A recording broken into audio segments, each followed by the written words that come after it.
السلام عليكم ورحمة الله وبركاته إن الحمد لله والصلاة والسلام على محمد المصطفى وعلى آله وأصحابه المجتبى أما بعد দান সাদাকা করলে মনে শান্তি আসে। দানের কারণে নানান বালা মুসিবত থেকে মহান রব্বে করিম আমাদেরকে হেফাজত করে থাকেন।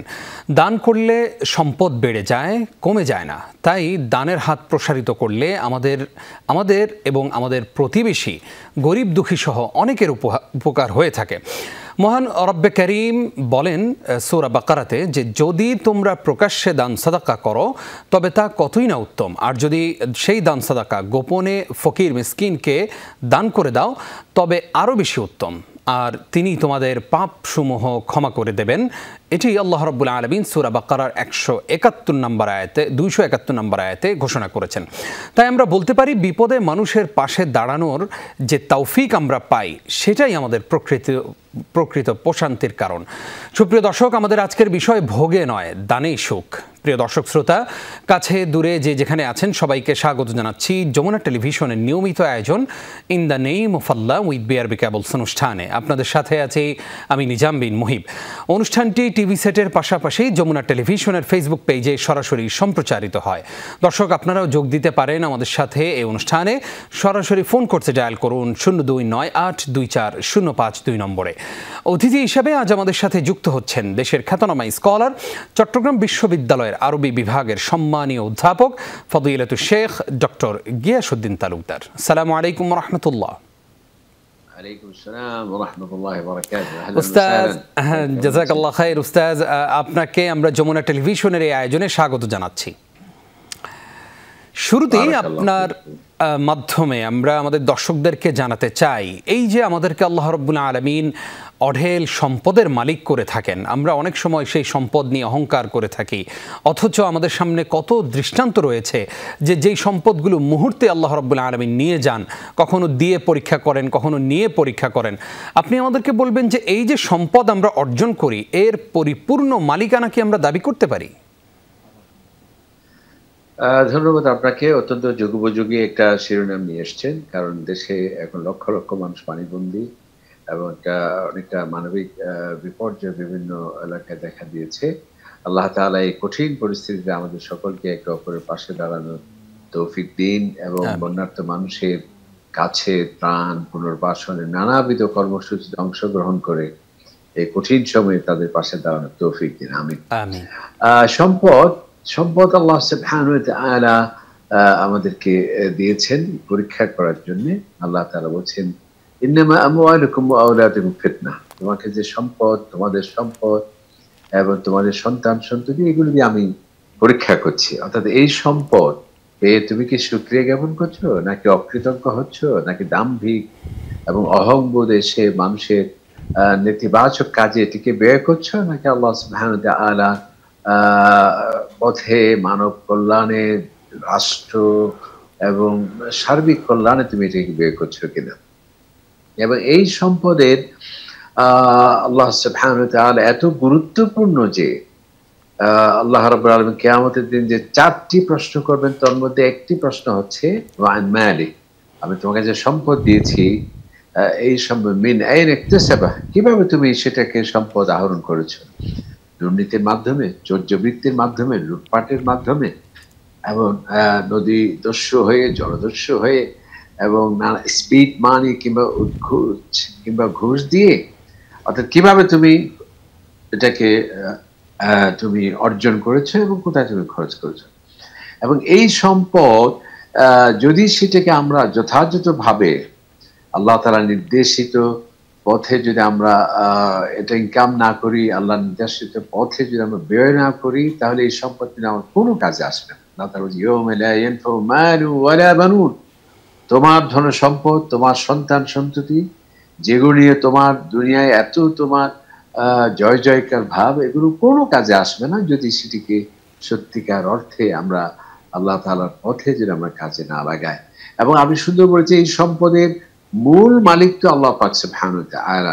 লিল্লাহি মা ফিস সামাওয়াতি ওয়া মা ফিল আরদ। আসমানে জমিনে যা কিছু আছে একচ্ছত্র মালিকানা আমি আল্লাহ তাআলা। এই জন্য কোরআনকে বিভিন্ন জায়গায় আল্লাহ তাআলা মালিল্লাহ বলছেন, ওয়া আনফিকু মিন মালিল্লাহ, আমি আল্লাহর সম্পদ থেকে। আমরা জাস্ট কেয়ারটেকার। যেমন প্রায় জায়গায়, যেমন সূরা বাকারা শুরুতে আল্লাহ তাআলা মুত্তাকিনদের যখন পরিচয় দিয়েছেন যে তোমার সম্পদ থেকে খরচ করে, এটা বলা হয় না। ওয়া মিম্মা রাযাকনাহুম ইউনফিকুন, আমি যে সম্পদ দিয়েছি তাদেরকে সেখান থেকে তারা সুনির্দিষ্ট একটি অংশ ব্যয় করে। এভাবে আল্লাহ তাআলা আরেক জায়গায় বলেন, ওয়া আনফিকু মিন তাইয়্যিবাতি মা রাযাকনাকুম, আমি যে উত্তম রিজিক তোমাদেরকে দিয়েছি। অর্থাৎ এই রিজিক বা সম্পদের সোর্স আল্লাহ তাআলা। আমরা জাস্ট এখানে ওয়াজআলাকুম মুস্তাখলিফিনা ফীহি, আল্লাহ তাআলা এক জায়গায় বলছে যেই সম্পদের তোমাকে আমি কেয়ারটেকার বানিয়েছি, তোমাকে আমি রক্ষক বানিয়েছি। সুতরাং এই সম্পদের মূল মালিক হলেন আল্লাহ পাক সুবহানাহু ওয়া তাআলা। এই সম্পদের লোভে যাতে আমরা আল্লাহ তাআলাকে ভুলে না যাই, এবং এই কঠিন সময়ে সম্পদ, যে এটি মানুষের অধিকার রয়েছে আমাদের সম্পদে। আল্লাহ তাআলা ওয়া আমওয়ালিহিম হাক্কুম মা'লুম লিস-সাইলি ওয়াল মাহরুম, যারা বঞ্চিত এবং নিঃস্ব সেই সব মানুষের সুস্পষ্ট অধিকার, ন্যায্য অধিকার রয়েছে তোমার সম্পদে। তাহলে মূল মালিক হলেন আল্লাহ সুবহানাহু ওয়া তাআলা। জাযাকাল্লাহ খাইর উস্তাজ, আসবো আপনার কাছে আবারও ইনশাআল্লাহ। আজকের বিষয় ভোগে নয়, দানেই প্রকৃত সুখ। আর এই বিষয়ে কথা বলছেন দেশের খ্যাতনামা স্কলার ডক্টর গিয়াসউদ্দিন তালুকদার হাফিজাহুল্লাহ।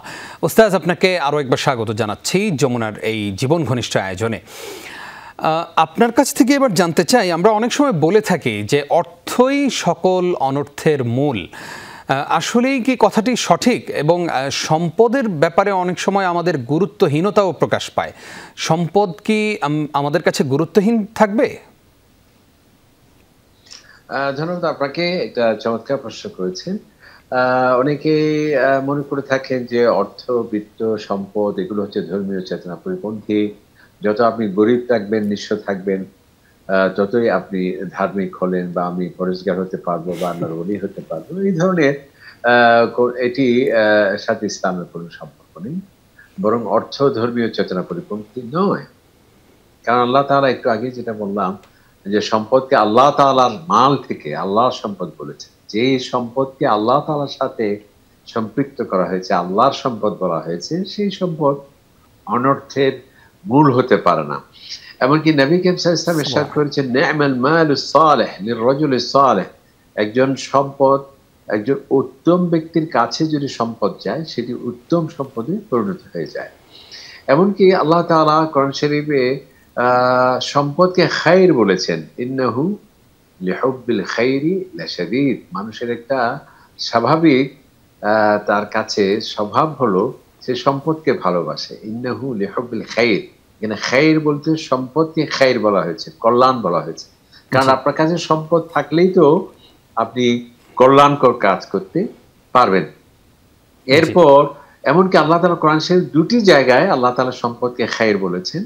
এক জায়গায় মৃত ব্যক্তি, ওয়া ইন তারাকা খায়রানিল ওসিয়া, কোন মৃত ব্যক্তি যদি সে খায়র রেখে যায়, খায়র মানে কি এখানে সম্পদ। লিমাযা সুমিয়াল মালু খায়রা, কেন সম্পদকে খায়র বলা হলো?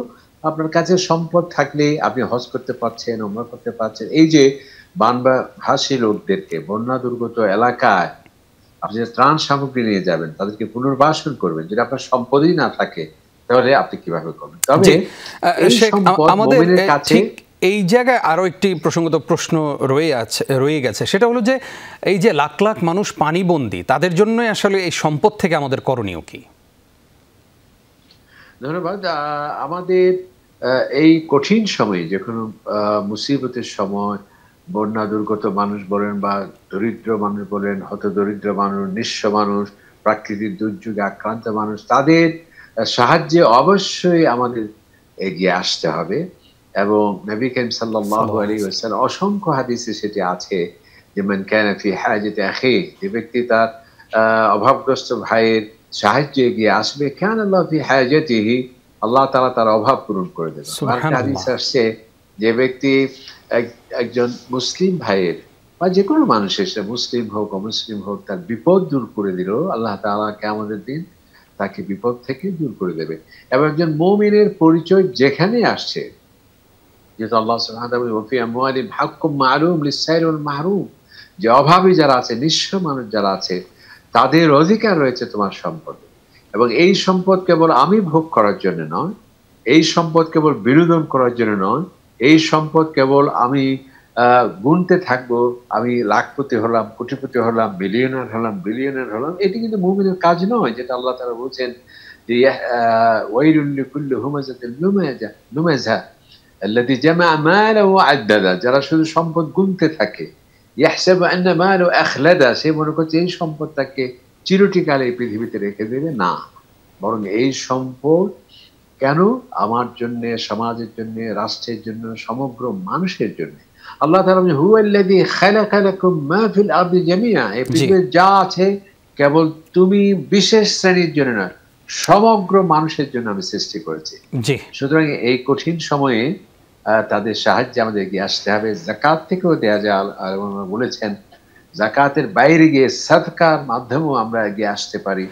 এবং আলহামদুলিল্লাহ বিভিন্ন জি জি, আমরা আমাদের দর্শকদেরকে সে অনুরোধটাই করব ইনশাআল্লাহ। উস্তাজ, আসবো আপনার কাছে আবারও। আজকের বিষয় ভোগে নয় দানি সুখ, আর এ বিষয়ে কথা বলছেন আমাদের প্রিয় স্কলার ডক্টর গিয়াসউদ্দিন তালুকদার হাফিজাহুল্লাহ। স্যার, আপনাকে আরও একবার স্বাগত জানাচ্ছি।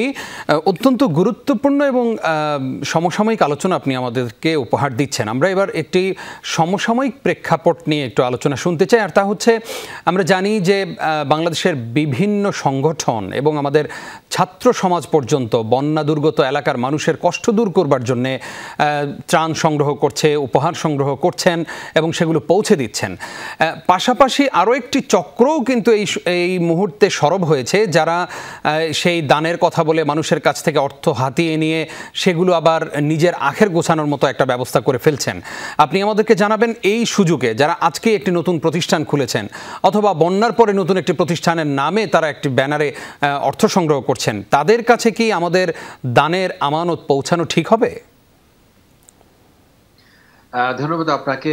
এই সময় একটা খুবই গুরুত্বপূর্ণ একটা বিষয় আপনি প্রশ্ন আকারে করেছেন, এবং অবশ্যই আপনি প্রশ্নও করেছেন, আপনি উত্তরও দিয়েছেন, খুবই ভালো।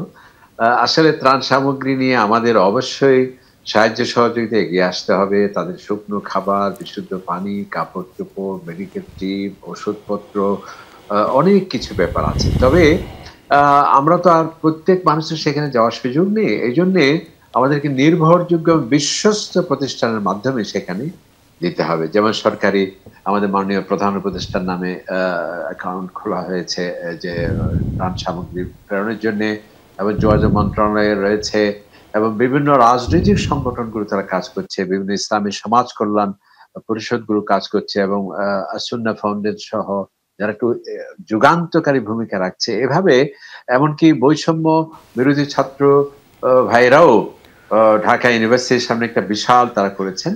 তো আমি এক্ষেত্রে আপনার মতো সতর্ক করতে চাই যে এটি অবশ্যই বিশ্বস্ত প্রতিষ্ঠানের মাধ্যমে দিতে হবে।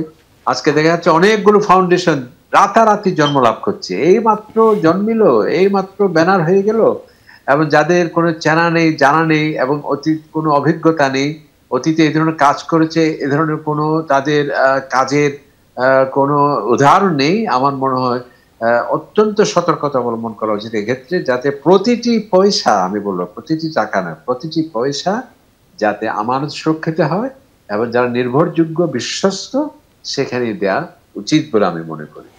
আশা করছি আমাদের দর্শকরা এই বিষয় নিয়ে অত্যন্ত সতর্কতার সহিত সামনে এগোবেন ইনশাআল্লাহ। জাযাকাল্লাহ খায়র উস্তাজ। আমরা অনুষ্ঠানের শেষের দিকে আছি।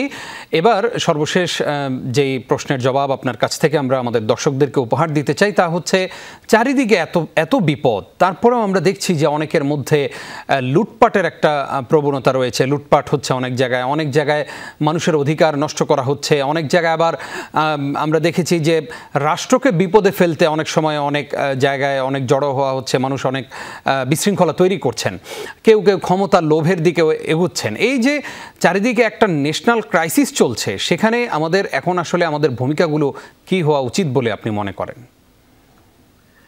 আপনি যথার্থ বলেছেন। যেহেতু এই অন্তর্বর্তীকালীন সরকার গঠিত হয়েছে এখনো 1 মাসও হয়নি, প্রায় 20-21 দিন হলো। তো এবং পুলিশ অবশ্য থানায় তারা যোগদান করেছেন, এখনো ল অ্যান্ড অর্ডার, তারপর আমরা বলবো যে আলহামদুলিল্লাহ অনেক সুন্দরভাবে এগিয়ে যাচ্ছে। এমনকি অনেক আমার দেশপ্রেমিক সেনাবাহিনী খুব গুরুত্বপূর্ণ ভূমিকা রাখছে। তবে আমাদের সকলেরই উচিত হচ্ছে লোভ লালসা নয় এবং অনৈতিক কর্মকাণ্ড নয় এবং কোনো ধরনের মানুষের প্রতি প্রতিহিংসার আগুনে প্রজ্বলিত হয়ে কোনো মানুষের প্রতি কোনো আইন হাতে তুলে নেওয়া নয় এবং দেশপ্রেমে আমাদের উজ্জীবিত হতে হবে, ইমানি চেতনায় আমাদের উদ্বুদ্ধ হতে হবে এবং আমাদের দেশের যাতে কোনো ক্ষতি না হয়, স্বাধীনতা, সার্বভৌমত্ব এবং স্থিতিশীলতা যাতে বিঘ্ন না হয়, এক্ষেত্রে শুধুমাত্র সরকার নয়, শুধুমাত্র আইন বাহিনী নয়, আমাদের প্রত্যেক নাগরিকেরই উচিত, এই রাষ্ট্র থাকলেই তো আমরা আছি এবং কত রাষ্ট্র, কত জনগণ তাদের স্বাধীনতার জন্য লড়ছে, সার্বভৌমত্বের জন্য লড়ছে। আল্লাহ তাআলা যে এত বড় মেহেরবানি। তবে আমি মনে করি যে আমাদের বাংলাদেশি সকল মানুষের প্রতি আমরা ধন্যবাদ, যে 4-5 দিন তো কোনো সরকারই ছিল না, পুলিশ বাহিনী ছিল না, এরপরও যে একটা শান্তি ছিল, এটা অবশ্যই আল্লাহ তাআলার মেহেরবানি। এবং অসংখ্য ধন্যবাদ উস্তাদ, আপনি গুরুত্বপূর্ণ তথ্যই দিচ্ছিলেন আমাদেরকে, কষ্ট করে আমাদেরকে সময় দেওয়ার জন্য আপনাকে ধন্যবাদ জানাচ্ছি। প্রিয় দর্শক, আজ এই পর্যন্তই। আপনারা এতক্ষণ দেখছিলেন যমুনা টেলিভিশনের নিয়মিত আয়োজন in the name of Allah with BRB cables. দেখতে দেখতে আমরা অনুষ্ঠানের একেবারেই শেষের দিকে চলে এসেছি। আগামী পর্ব দেখবার আমন্ত্রণ জানিয়ে এখানেই বিদায় নিচ্ছি আমি নিজাম বিন মুহিব। আসসালামু আলাইকুম ওয়া রাহমাতুল্লাহি ওয়া বারাকাতুহু।